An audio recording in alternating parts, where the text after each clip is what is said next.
semer ou là pour irriguer des vastes terrains agricoles.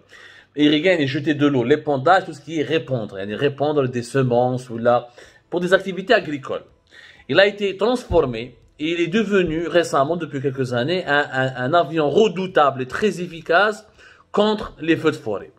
Il peut transporter jusqu'à 2,8 tonnes d'eau, ou là t'es retardant des produits chimiques pour retarder un petit peu, pour essayer de déteindre les feux de forêt.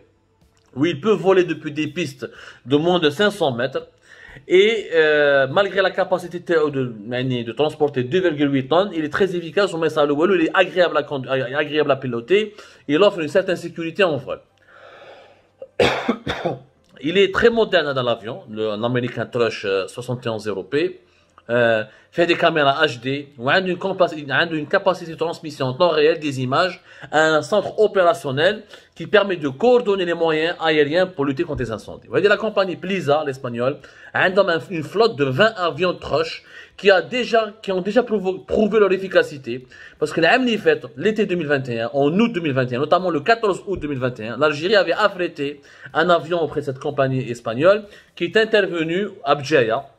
Ensuite, un deuxième avion a été envoyé quelques jours plus tard, au mois d'août, à Bdjaïa toujours, et il est rentré immédiatement en action, et les deux appareils sont restés pratiquement jusqu'à la fin de l'été 2021. Ils ont prouvé leur efficacité, ils ont aidé les secouristes et la protection civile en Algérie à éteindre les feux de forêt.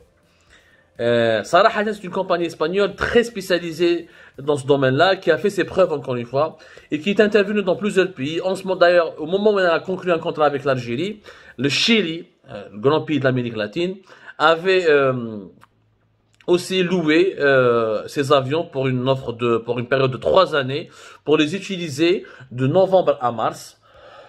Où l'été là-bas, la période de l'été n'est pas comme ici. Le Chili, c'est un pays de l'extrême Amérique latine, c'est l'hémisphère sud, donc les saisons estivales là-bas, la saison estivale n'a pas les mêmes fonctionnements météorologiques, elle n'intervient pas dans les mêmes périodes de l'année. Ils ont été utilisés pendant plus de 4 heures de vol et 5 étapes en Chili pour surveiller et se mobiliser et pas être utilisés contre les feux de forêt, protéger le pays et le massif forestier du Chili contre les feux de forêt. Et ça a marché. L'Algérie, donc, malgré l'efficacité de ces avions, malgré leur utilité, malgré leur importance, parce qu'ils sont plus petits, ils sont moins chers. Les Canadair et Jma sont très chers. Les Canadair, ce qu'on appelle les gros avions bombardiers d'eau, leur prix, ça varie de 25-30 millions d'euros jusqu'à 60 millions d'euros. Il y en a à tous les types, selon la capacité, les fabricants, est-ce que c'est Canadair, les États-Unis, bombardiers canadiens, ou là, c'est un Lockheed, un fabricant américain, ou là, européen, ou là, italien, je sais pas quoi, il y a plein mal de fabricants, on en a parlé dans une précédente émission, on a comme quelques listes de ces fabricants-là. Mais le prix moyen d'un Canadair, ça va de 25 jusqu'à 60 millions d'euros. Et la location de ces Canadair coûte très cher. C'est environ entre 16 000 et 20 000 euros l'heure. C'est cher. Les avions Trush 71 0P sont beaucoup moins chers.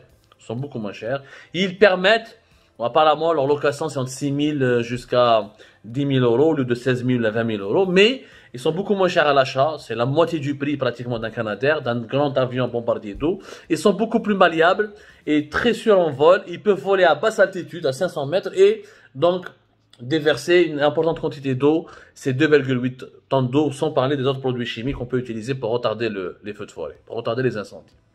Leur efficacité, elle est rien. Les Pliza plutôt, la compagnie Pliza a fait vraiment ses preuves. L'Algérie, donc les dirigeants algériens, parce que moi je peux te faire même en Espagne, elle a déjà le Sahara occidental. Je sacrifie l'intérêt général. Celui qui a pris cette décision, mais alors, qu'un premier ministre, qui est président de la République. C'est pas la peine de savoir qui a pris cette décision. Cette décision n'aurait pas pu être prise sans le premier ministre et le président de la République. Je fais mon mlé. De l'inconscience, annuler un tel contrat, au milieu de l'été, au moment où il y a des rapports et des expertises et des études qui te disent, le mois de juillet et le mois d'août, l'Algérie, comme l'ensemble des pays du bassin méditerranéen, va être confrontée à des risques très élevés et à un danger, et à de dangereux foyers de feux de forêt. Annuler un tel contrat, juste parce que tu t'entends pas avec l'Espagne sur le Sahara occidental, est pour moi un crime. Parce que l'annulation de ce contrat a aggravé, a fragilisé encore notre pays, l'a dénudé face au risque de feux de forêt.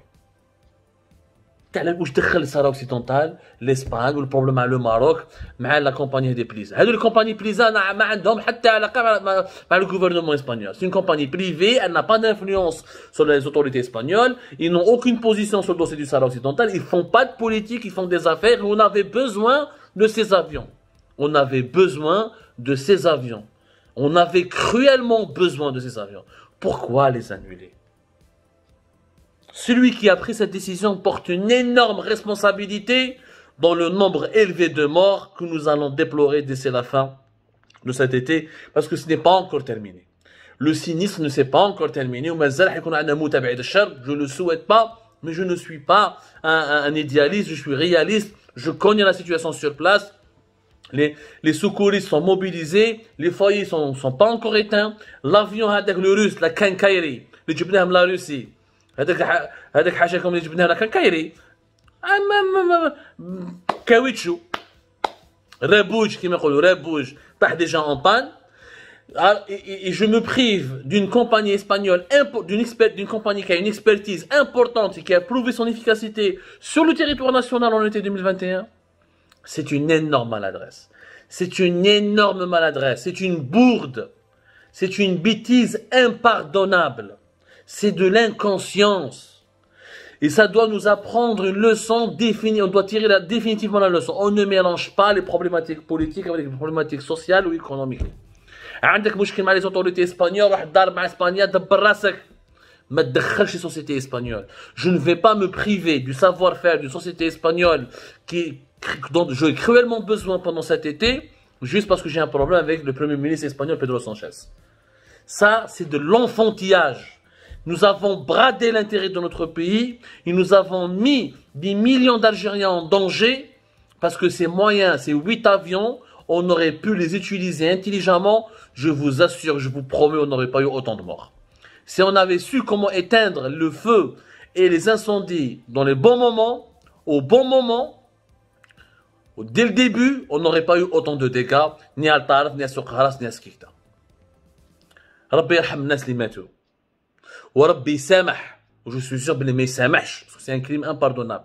Les gens, les décideurs inconscients qui sont à l'origine de cette décision.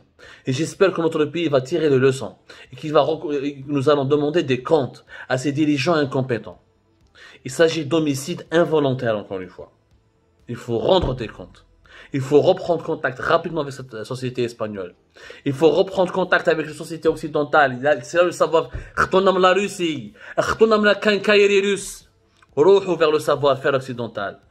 Rohou vers le savoir-faire occidental qui nous permettra d'apprendre, qui nous permettra surtout de riposter rapidement à ces feux de forêt et de protéger nos compatriotes. C'est une question de vie ou de mort. C'est une question de vie ou de mort. Ce n'est pas le moment de faire de la politique politicienne. Les Algériennes et les Algériens sont en train d'être décimés. On ne peut pas faire de la politique politicienne sur leur dos. Rabbi Jibel Khair, tout à l'heure, pour d'autres émissions, et nous suivons de près les évolutions alarmantes et